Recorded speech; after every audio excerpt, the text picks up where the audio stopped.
So we are doing the chapter number 17, verse number 11. Afalakankshi bhiryajno vidhidishto ya ijyate yastavyam eveti manaha samadhaya sasatvikaha. Of sacrifices, the sacrifice performed according to the directions of scripture as a matter of duty by those who desire no reward is of nature of goodness. So in this verse, Lord Sri Krishna started to speak about the classification of yajna. So the name of this chapter, if you see, is the divisions of faith. You see, Lord Sri Krishna is speaking about the divisions of faith. That is, he is going to analyze and explain how we can understand food in three modes of material nature. What kind of food do people in three modes of material nature prefer? What is a food that a person who is in mode of goodness prefers? What is a food that person who is in mode of passion prefers? And what is the food that who is in mode of ignorance prefers? That is about the analysis of the food. And after speaking about the food, Lord Sri Krishna is speaking about the sacrifice or yajna. So what is sacrifice and what are the three divisions that are explained by Krishna? That we will see, and specifically we are going to see about the first division, that is sacrifice performed in the mode of goodness. First of all, let us just try to understand what is a sacrifice. So sacrifice or a yajna is an integral part of Sanatana Dharma. So it is offering of food stuff to the fire, sacrificial fire. So why do we offer food stuff to sacrificial fire? Because that is the way that is given in the Vedas. And the Vedas are the instructions given by the Supreme Personality of Godhead for the benefit of all living entities. Okay. So, and why do we give it to fire? Why are we putting these offerings within the fire? That is because it is said that the fire is one of the tongues of Krishna. So, in his Virat Rupa, Lord Sri Krishna, one of the mouths of Lord Sri Krishna is the fire. So, it is like feeding the Supreme Personality of Godhead with all these offerings. So, this is a sacrifice. And Lord Sri Krishna himself has suggested that this cycle of sacrifice must not be stopped. Evam pravartitam chakram. He speaks about a chakra, the chakra of the yajnas, right? How Vedas contain the sacrifices. And what do? We perform fire sacrifices, and in those fire sacrifices, what do? We give the food stuff. So it goes like this. The complete cycle is like this. That you see, all the living entities subsist on grains. Am I right? So these grains, where are they coming from? The grains are coming from rains. And from where are the rains coming from? By performing sacrifices. And how can we perform the sacrifice? We require money for performing sacrifice. We can get money by doing our karma, by doing our activity, by karma. And how do we know what is our karma or what kind of activities we are supposed to perform? That is coming from the Vedas, which is also said as Brahma. The another word for Vedas is Brahma. So therefore, this sacrifice is a cycle which ultimately we are offering whatever we are getting back to the Supreme Personality of Godhead, to the transcendence. So ultimately it is connecting a loop. So this is the cycle. So ultimately we have to offer it for Krishna. Yajnarthat karmanonyatra lokoyam karma bandhanaha. That means whatever we do, we have to offer it as a sacrifice for Lord Vishnu. Otherwise, we will be bonded in the material world. So this is the secret that is given in the Bhagavad Gita. So that is the reason why, if you see the Vedas, the major part of it, at least 90% or more than that of the entire Vedas, the 4 Vedas, is about fire sacrifices. How to perform elaborate fire sacrifices. Examples of these elaborate fire sacrifices are Rajasuya Yajna and Ashwamedha Yajna and Vajapeyi Yajna, etc., etc., etc. These kind of yajnas are described. Okay. So now, how do we perform, or with what mindset do we perform these sacrifices? So we also give sacrifices in the temple, or those people who go to the church, or those people who go to the church or any religious place, they give some offerings to God. So what is this offering that we give in the temple? So maybe we give some food, the flowers, or we give some fruits, or maybe coconut. Okay. So like that, we are giving something, some offering to God. So what is the mindset that with which we give? Just try to analyze. Okay. What is the mindset with which we give? Okay, I'm going to spend this much. Okay, maybe some 10 rupees, 20 rupees. It's worth it because I'm going to get more. I'm going to get more in return. Okay, I'm going to ask something which I will be getting much more in return. So I think this is okay. If I spend maybe 20 rupees for this coconut and flowers and agarbatti, it's fine. But then Krishna is saying we should not do such kind of sacrifices. Here he's saying of sacrifices, the sacrifice performed according to the directions of the scripture as a matter of duty by those who desire no reward is of the nature of goodness. So that means we must do it as a matter of duty, not for the desire of any kind of a reward. It's not that I want something. That's the reason why I'm giving some offering in the temple, hundi. Or it's not something that, I want something. That's the reason why I'm giving this offering to God. No, that is not recommended in the scriptures. And we have to do it the way it is given in the scripture. A lot of times we see that so many people are doing different kinds of sacrifices.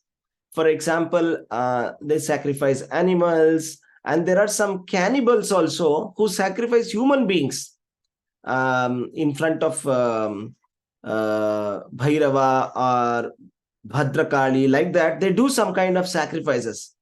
Okay, so this is not according to the directions of the scripture. Okay, and this is not in the mode of goodness. Or if somebody is causing violence and sometimes they do different kinds of sacrifices, so that is also not allowed as a part of the scriptures. It's not according to the directions of the scriptures. So therefore, we must follow the scriptures and do the sacrifice. And we should do it as a matter of duty. Okay.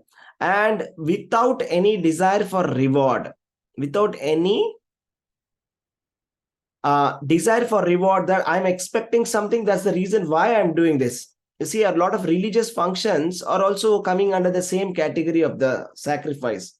For example, we do so many kinds of religious functions and we call all our relatives. And what is the mindset with which we are doing that? Are we doing it for some kind of a religious show that, yes, I am very rich, I am very good, and I am very religious. So therefore, I'm good. So this kind of mindset also should be avoided. I'll tell you one example for this.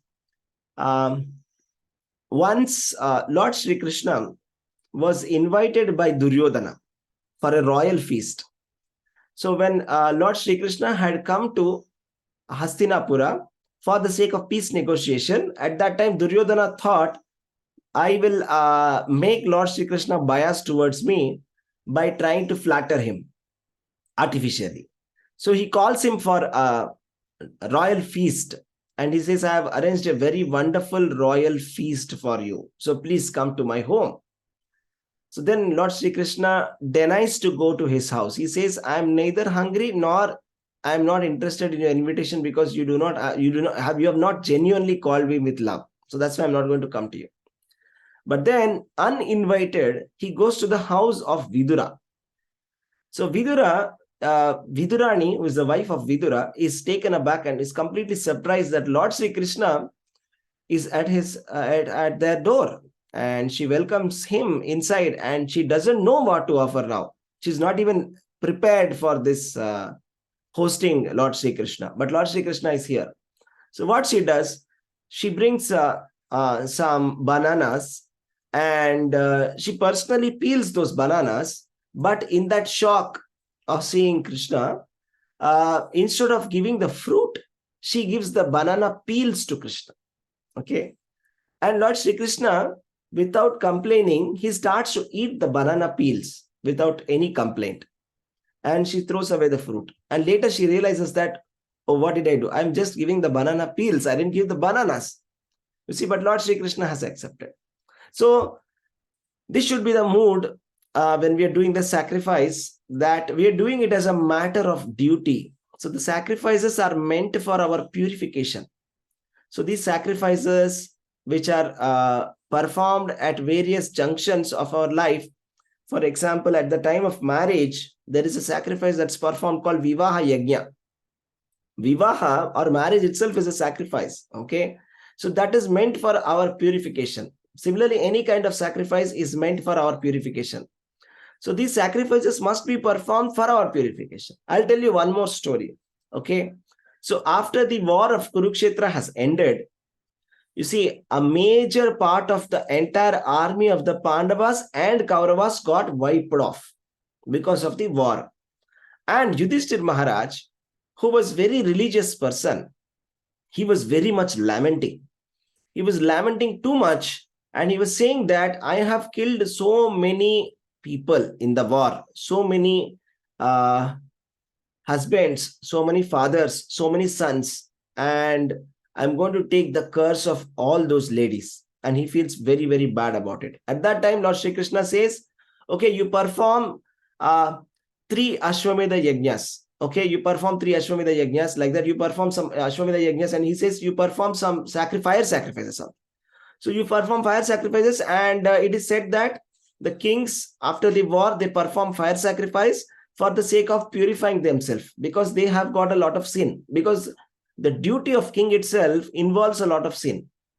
So the duty of a Kshatriya involves waging wars and killing people. So for eliminating that sin, they have to do some sacrifices. It's not only the kings, okay? Every profession has got some sin. You know, Krishna says that, just like there's a smoke coming from fire. When there is fire, there will be smoke. So any profession you can take it, there will be sinful activity in that. For example, if you take business, there must be lying in business. Without lying, business cannot happen. That's normal. And so for the sake of getting rid of that getting rid of the sinful activities incurred by that karma, by that work or by that duty, this process of fire sacrifice has been recommended in the Shastras. Okay, so this has to be performed according to the scripture. Means in the scripture, it will be given specifically what kind of mantras must be chanted, and how it has to be performed, the sacrifice, and we have to do it as a matter of duty. It's not that, you know, just like how Diwali, I mean, I'm going to burn off, let us say, the crackers worth of 1 lakh rupees, and I'm going to get 1,000 times more back. No, this is not the kind of mindset that we should have, okay, in doing any kind of activities, like just because a lot of people think like that, right? So that's what it is. And Yudhishthir Maharaj was told by Lord Shri Krishna to do his duty, because it was his duty to fight the war, and it is also his duty to perform the fire sacrifices. So the fire sacrifices must be performed. So even fire sacrifice is performed at the time of initiation also. At the time when Harinam Diksha is given, there is a fire sacrifice that is performed. So like that, for every religious function, there is a fire sacrifice that is performed.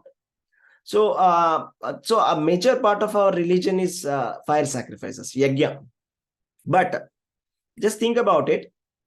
In this age of Kali, these fire sacrifices are not possible to be performed. Think about it practically. Because those people who are chanting the mantras in a fire sacrifice, they have to chant it in a perfect manner.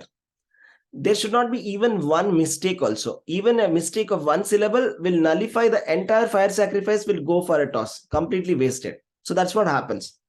So that's the reason why Lord Chaitanya Mahaprabhu, 500 years ago, he has given us this wonderful Sankirtana Yajna. Sankirtana Yajna means this process of sacrifice of chanting of the holy names of Krishna, or singing of congregational singing of the names of Krishna.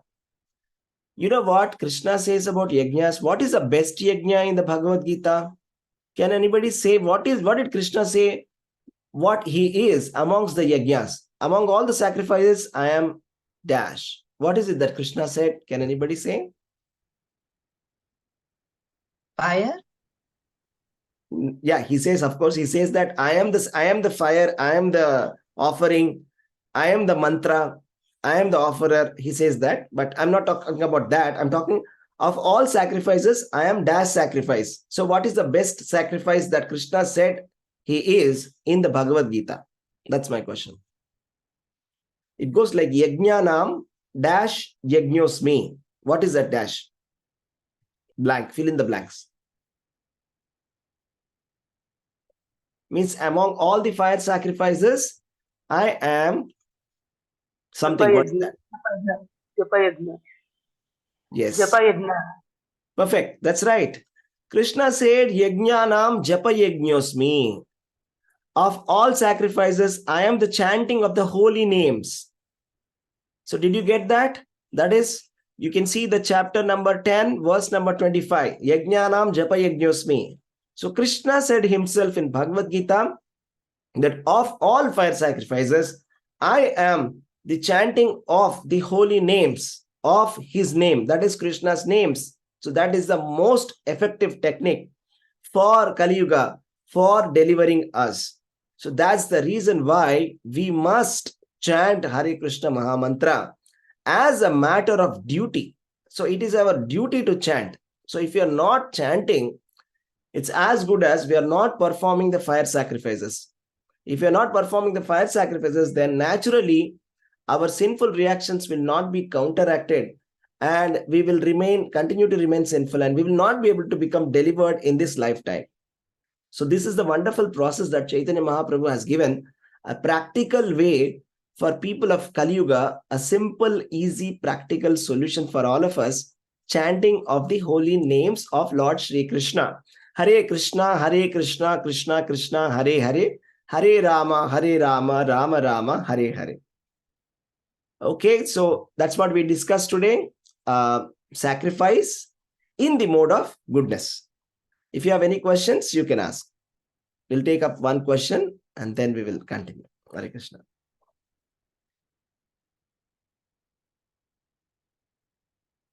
So anybody has any questions?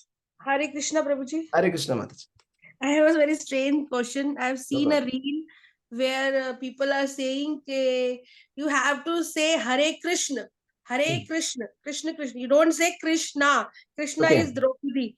So is this conflicting or both the same? See, it's just about pronunciation. We say yoga or yoga. Okay, so it's the same thing. Of course, Krishna, we are not saying Krishna. We are not saying Krishna. We're just saying Krishna.